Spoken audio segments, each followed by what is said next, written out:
북한의 대남 초강경 공세, 정말 이렇게 공세적인 때가 있었을까 싶을 정도로 현 정부 들어 가장 높은 비난 수위를 보이고 있습니다. 합의와 선언도 휴지장처럼 만드는 사람들이 아무리 기름 발린 말을 한들 누가 고지 듣겠는가. 이제부터 흘러가는 시간들은 남조선 당국에 있어서 참으로 후회스럽고 괴로울 것이다.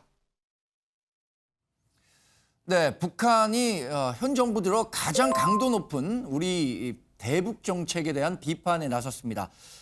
지금 들어온 속보를 전달해 드리면요. 통일부가 현 상황을 엄중하게 인식하고 북한도 합의 준수를 위해 노력해야 한다라고 발표를 했습니다.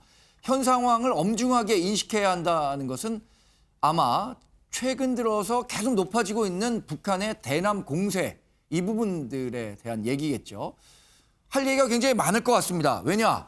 현 정부 가장 중요하게 생각했었던 정책 가운데 하나가 이 대북 정책, 그러니까 북한과의 비핵화 협상을 어떻게 성공적으로 이끌어갈 것인가였는데 그것에 대한 기대감을 굉장히 높여왔었죠. 그러나 3년이 지난 지금 우리 현 정부가 해왔던 것이 신기루였나? 북한은 하나도 변하지 않았는가? 라는 부분들에 대해서 궁극적인 질문을 다시 한번 하게 되는 거죠. 김 교수님은 이 문제에 굉장히 오랫동안 천착하고 연구해 오셨는데 북한 변하고 있는 겁니까? 아니면 어떻게 봐야 됩니까? 북한 문제. 북한은 도대체가 모르겠습니다. 그렇게 연구했는데도 모르겠습니까? 예, 뭐 알면야 문제가 해결됐었겠죠. 예. 뭐냐면 서로가 마찬가지로 서로의 생존 또는 서로의 국가적인 이익을 위해서 경쟁을 하는 상황에서 벌어지기 때문에 제가 지난주에도 이 장소에서 앞으로 상황이 심각해질 수 있을 것 같다라고 말씀을 드렸는데 네. 이유는 뭐냐면 이게 무슨 뭐 갑작스럽게 전략적 수정을 한 게 아니라 예. 작년 말부터 이미 이런 내용들은 제기가 됐었기 때문에 예. 저는 오히려 코로나19라고 하는 국제적인 상황 그다음에 남북한의 상황 속에서 좀 뒤로 좀 연기된 측면이 분명히 있는 것 같다. 네. 작년 말에 이미 북한에서는 소위 정면 돌파전이라고 얘기를 해서 내부적으로 경제에서는 자립경제라고 하는 측면을 통해서 좀 꽁꽁 좀 쌓아내고 제재를 당하더라도 견디자라고 하는 하나의 측면이 있었고 예. 또 하나가 이제 뭐였냐면 새로운 무기, 새로운 길을 가겠다. 그러니까 경제 국방에 대한 나름대로의 전략적 방향을 결정을 했어요. 네. 근데 이번에 5월 24일 날 당 중앙군사회의 7기 4차 확대회의를 보니까 뭐가 나오냐면 핵전쟁 억지력을 더 한층 강화시키는 새로운 방침을 제시했다고 얘기하는 건 좀 더 예. 강화된 방식으로 가겠다. 이 남북한 상황과 북미 관계를 악화시키는 방향으로 갈 수밖에 없다라는 상황인 거고 여기에는 다양한 군사적 실험을 포함한 남북 관계 긴장을 더 조성할 수 있다라는 네. 두 가지의 숙제를 분명히 가지고 있다라는 판단이 들기 때문에 그렇다면 북한이 할 수 있는 방법은 그거죠. 이제는 협상 단계가 아니다. 예. 지금부터는 하나하나 위기를 고조시켜서 소위 지금에 있는 문제가 과거처럼 협상을 통해서 상황을 관리하는 방식으로 절대 가지 않을 거라고 하는 얘기들을 지금 하고 있는 것 같아요. 좀 그렇다면 북한 스스로 얘기했던 남북 연락사무소를 폐쇄하거나 예. 그다음에 개성공단을 부분적으로 파괴하거나 아니면 남북 군사합의를 갖다가 결렬시키는 방식을 통해서 하나하나 올라갈 건데 전 이건 대부분 레토릭이거나 우리랑 다른 문제이지만 제일 큰 문제는 서해안, 동해안 또는 네. 휴전선에서 예. 국지적인 도발을 했을 때 발생할 우연성에 기반한 네. 남북 관계의 아주 과도한 긴장 상태에 대한 문제가 고민스럽거든요. 그런데 또 중요한 문제는 미국이 11월 달까지 아무것도 할 수 없다라는 사실이에요. 예. 그렇다면 저는 지금부터 11월 달까지 계속 북한이 이런 상황들을 계속 끌고 갈 거다. 그랬을 때 우리 정부가 소위 남북 관계와 북한의 전략들에 대해서 대응할 수 있을 만큼의 수단과 능력을 가지고 있는가에 대해서는 조금 사실 조심스럽게 제가 볼 때 쉽지 않은 상황이라는 판단이 들기 때문에 앞으로 11월 달까지 이 상황을 어떻게 끌고 갈까 상당히 고민스럽고 고통스럽고 그래서 좀 대책이 좀 만만치 않다 이런 네. 생각이 들기 때문에 좀 힘든 과정을 겪게 될 것 같습니다. 지금 얘기하신 것 중에 뭐 동해안이라든가 휴전선 일대에서의 군사적 충돌 이런 부분들을 언급하셨는데 실제로 조선중앙통신에서 어떤 얘기를 했냐면요. 다음 대적 행동 행사권은 총참모부에 맡길 것이다. 이렇게 얘기를 했습니다. 군의 총참모부에 맡길 것이다 라고 얘기한 것 자체가 다음 단계에서는 어쩌면 군사적 행동이 나올 수 있을 것이다 라는 것을 우리가 예상해 볼 수 있을 것 같고요. 지금 얘기하신 것처럼 미국이 지금 11월 대선 앞두고 있고 또 트럼프 미국 대통령이 지금 코로나19 대응하냐고 정신도 못 차리고 있거든요. 정말 이 북한 문제를 어떻게 다룰 정도의 그 상황이 아닌 상황에서 글쎄요, 북한이 기대하는 바, 지금 이런 메시지를 통해서 가장 기대하는 바는 어디에 있다고 보십니까? 그러면 김상일 평론가는. 북한은요, 예. 상황이 이런 겁니다. 굉장히 어렵다, 1번. 두 굉장히 번째, 어렵다는 건 네. 어떤 게 어렵다는가? 경제적으로 어려운 경제적인 겁니까, 상황이 지금? 굉장히 어렵다. 아. 네, 1번이고요. 2번은 그러나 자존심은 버리지 않겠다. 이런 겁니다. 그래서 지금 우리가 알 수 있는 것이요. 김정은 위원장은 모든 것을 예. 그 주고받는 어떤 협상과 거래를 통해서 하려고 하지 뒤로 뭐를 부탁하는 적이 한 번도 없다고 해요. 예. 그러니까 이 자존심이라는 것을 우리가 건드리거나 그렇게 가서는 또 굉장히 위험한 상황인 거예요. 예. 저쪽엔 내부 결속을 위해서 이런 여러 시도들을 하고 있고 그것들이 밖으로 표출되는 과정이고 예. 그것을 우리가 만약에 오판하게끔 다른 어떤 그 섣부른 행동을 한다. 그러면 내부에 오판이 일어날 수 있고 이런 거 네. 아니겠습니까? 그런 상황은 막아야 되는 것이고요. 지금 북한도 그리고 우리 남한도 할 수 있는 거는 별로 없습니다. 북한도 뭐 미사일 열심히 쐈지만 예. 국제사회가 그것을 가지고서 뭐 대응을 해줬나요? 예. 안 해주잖아요. 그러면은 그 다음에 할 수 있는 것은 국지적 도발, 좀 아까 우리 김종욱 교수님이 말씀해 주신 예. 그런 거거든요. 조금 더 피부에 와닿는 도발. 예. 이런 것을 할 수밖에 없는 것인데 그것에 대한 대비를 우리가 하는 것이 굉장히 중요하다. 예. 지금 우리가 제가 말씀을 지난 일요일에도 여기서 드렸지만 예. 북한이 무엇을 하느냐보다 훨씬 중요한 것은 우리가 그것을 대비할 수 있는 역량이 있느냐가 훨씬 중요한 거예요. 네. 근데 국지적 도발이나 이런 것들은 저희가 충분히 대비할 수 있는 역량이 있다. 그래서 그거에서 다른 오판을 만들어내지 않게 역량을 갖춰라. 다른 오판은 이제 뭐 우리가 억지력을 좀 갖췄는지 예. 물음표가 있는 미사일, 이스칸다르 뭐 급의 미사일이라든가 핵무기라든가 이런 거 아니겠습니까? 예. 그런 것으로 번지지 않게 상황 대비를 잘 하고 예민하게 해야 된다. 이런 말씀을 저는 드리고 싶습니다. 근데 우리가 초반에 이제 그 어린아이가 뭐 이렇게 문제를 일으켰을 때 뭐 학대하는 가정이 있고 그리고 징계하는 가정이 있고 이렇게 한 거 하지 말자 그랬잖아요. 징계하고 때리면 안 된다. 그럼 북한이라는 우리가 사실 뭐 전 정부에서도 얘기할 땐 북한이라는 어린아이를 어떻게 잘 다룰 것이냐 이렇게 얘기가 있었는데 일종의 무관심 전략은 어떻습니까? 그러니까 북한이 이렇게 막 문제를 일으켰을 때 국제사회가 크게 그 문제에 인식하지 않고 우리도 그거에 대해서 좀 무관심하게 나타났을 때 그런 전략들은 어떨까라는 생각도 해보거든요. 지금까지 무관심했잖아요. 네. 지금까지 세 차례 도발, 예를 들면 지피에 총을 쏘고 여러 가지 실험을 했을 때 할 말이 없다라는 것이 이 정부의 공식적인 입장이었습니다. 그래서 오늘 통일부에서 네. 이제 얘기를 그래서 했지만 목소리를 더 높이는 건가요? 이렇게 그렇죠. 무관심 전략에 그럴 희생자가 수가 되고 있다고 있지만 생각해서? 그것은 결국에는 지금까지 전략이 실패했다라는 것을 자인해야 합니다. 이제 집권 4년 차입니다. 네. 문재인 정권이 처음부터 남북 평화 통일을 위해서 김정은에게 상당히 많은 여러 가지 도움을 주려고 했었고 네. 북미회담, 남북회담 여러 가지 하지 않았습니까? 네. 결과물이 뭡니까? 결국에는 지금 김여정이 얘기한 것은 군사 도발을 하겠다는 거 아닙니까? 그 부분에 예. 대해서 여태까지의 이 문재인 정권의 대북, 북한 문제에 대한 입장은 잘못했다고 저는 시인을 해야 된다고 생각이 들고요. 기본적으로 다른 새로운 길을 모색을 해야 된다라고 저는 생각을 합니다. 예. 그 부분에 대해서 심각하게 생각을 해야 될 것 같고요. 오냐오냐 하는 것은요. 네. 버릇만 더 나쁘게 해요.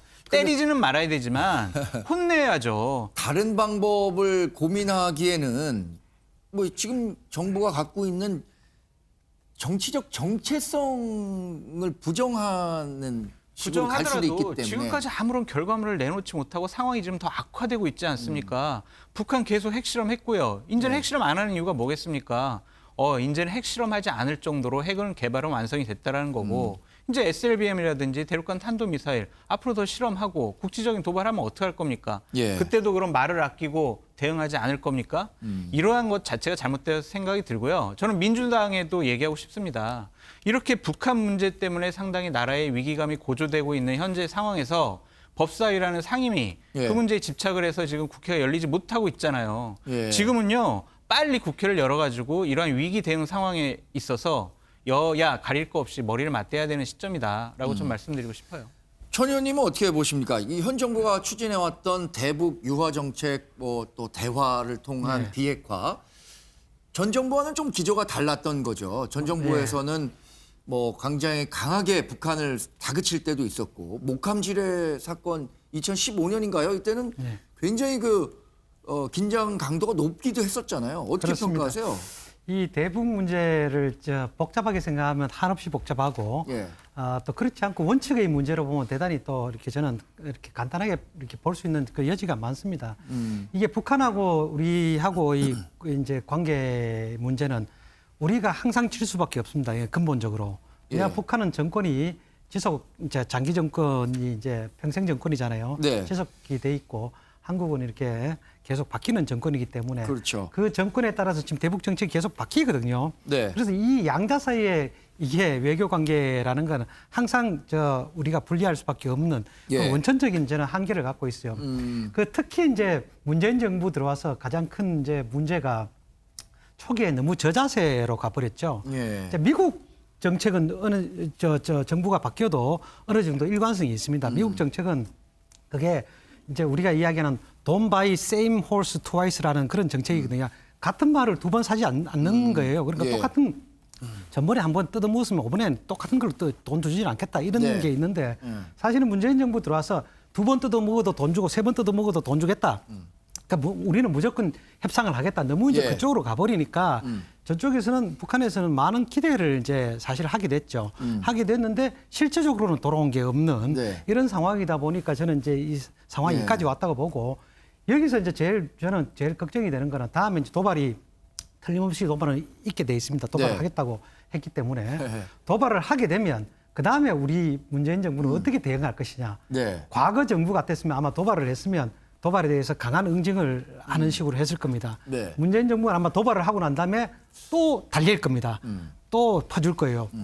그러면 이 문제가 영원히 안 풀립니다. 제가 생각할 때는. 네. 이게 아주 걱정되는 그런 상황으로 왔다 이렇게 봅니다. 사실 우리 지금 주요 정당의 가장 정책적 차이란가 이념적 차이, 뭐 진보 보수를 나누는 데 있어서 경제 정책과 관련해 있어서는 진보 진영도 우측으로 오고 보수 진영도 좌측으로 오고 하면서 어느 정도 중간지대라는 게 형성되고 있는데 가장 큰 차이점은 이 북한 문제를 어떻게 볼 거냐 이 부분이겠죠.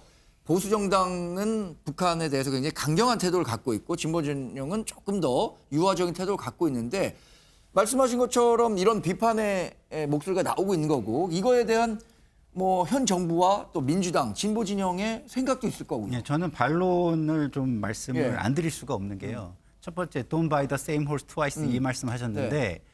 우리와 미국의 입장은 전혀 다릅니다.